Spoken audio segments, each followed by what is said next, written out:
Michelle, owner of Pink and Main, and today I'm so super excited to share with you our brand new mini Ergo blender brush.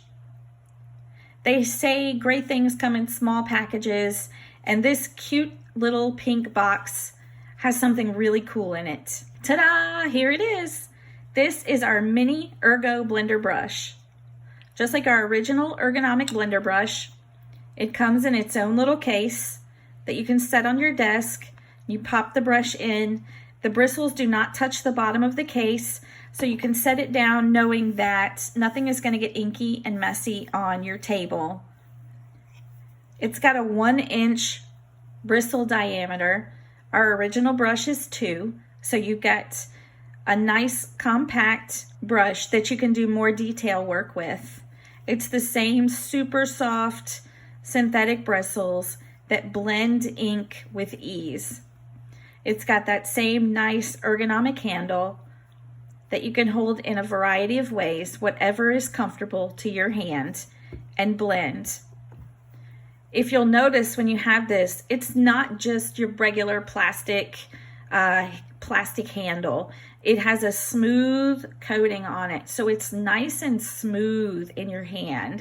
There's no rough edges, and it's just got a really good quality feel to it. So let's compare our original ergonomic brush and our new mini Ergo brush. They both have their own cases to set in, which is nice to set on your table, but also you can toss these in your bag when you go to creative events, and it keeps all of your other stuff in your bag nice and clean because the bristles don't touch anything else. So our original brush, you can see this one is well used, is about 2 inches in diameter, where our new mini Ergo brush is 1. So you see the size difference here, and that's going to give you the possibility of doing some much more detailed ink blending, stenciling work. Now I'm going to show you how to use this little mini Ergo blender brush. I've got one of our new stencil sets. This is the Rose Garden layering stencil set. It's a set of 3 stencils that layer together to give you this really pretty multicolored background. So I've got my white card base. I'm going to start with this piece here that has the small flowers. And if you'll notice, I've made little notches in the stencil so you know where to line up the other layers. So I've got a little rectangle cut out right there. That's a little rectangle cut out right there. So the 2 of those are going to line up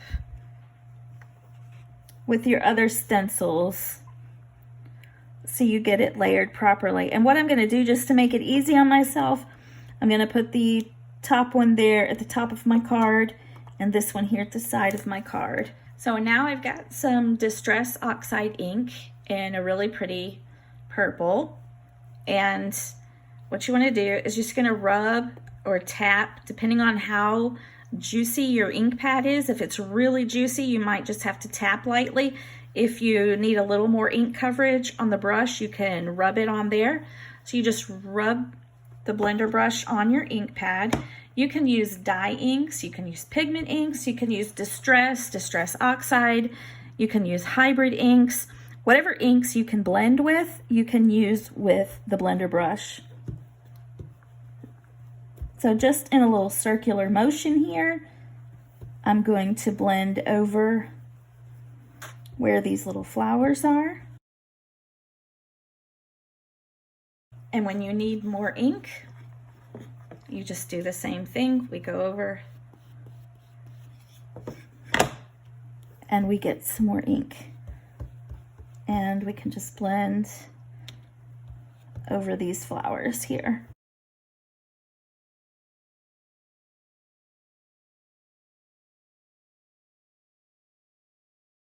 Okay, now that we're finished with one layer and we want to start with another color, I'm simply going to take our Scrub It Clean cloth, which is a dry microfiber cloth, and I'm going to brush the ink off the cloth until I see it brushing clean with no more color. And you can test it on a scratch piece of paper as well to make sure. But it's just as simple as doing that before you go to your next color. You can also use our microfiber cloth to brush the ink off of your stencils. So now I have the leafy part of the stencil set, and I'm going to line it up like I want it on the card.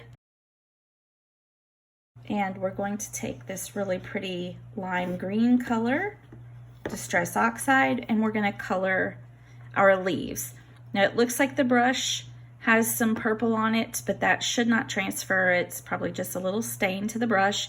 We're coming out with a brush cleaner really soon that's going to make cleaning the ink off the brush super easy, and then you won't even see those stains.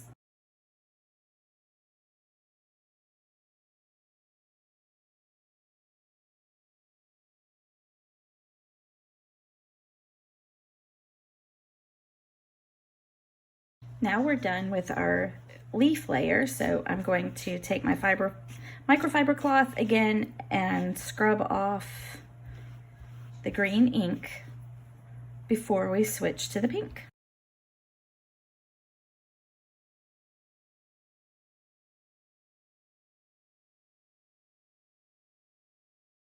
Now the pink layer is done, so again I'm going to brush the ink off of my blender brush with our Scrub It Clean cloth. And like I mentioned, here shortly we're going to have a brush cleaner, and I will show you that as well. It's going to make it super simple to get off any ink residue off the brush before you use it the next time. But now I'm ready to put it inside its case and put it away till I'm ready to use it again. So let's see what we created. So we've really quickly made this really pretty multicolored background for a card. And yes, I would normally tape down or stick my stencils down.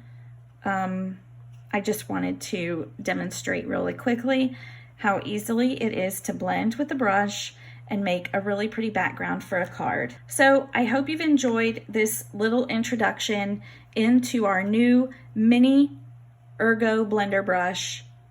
It does make blending a lot easier for me.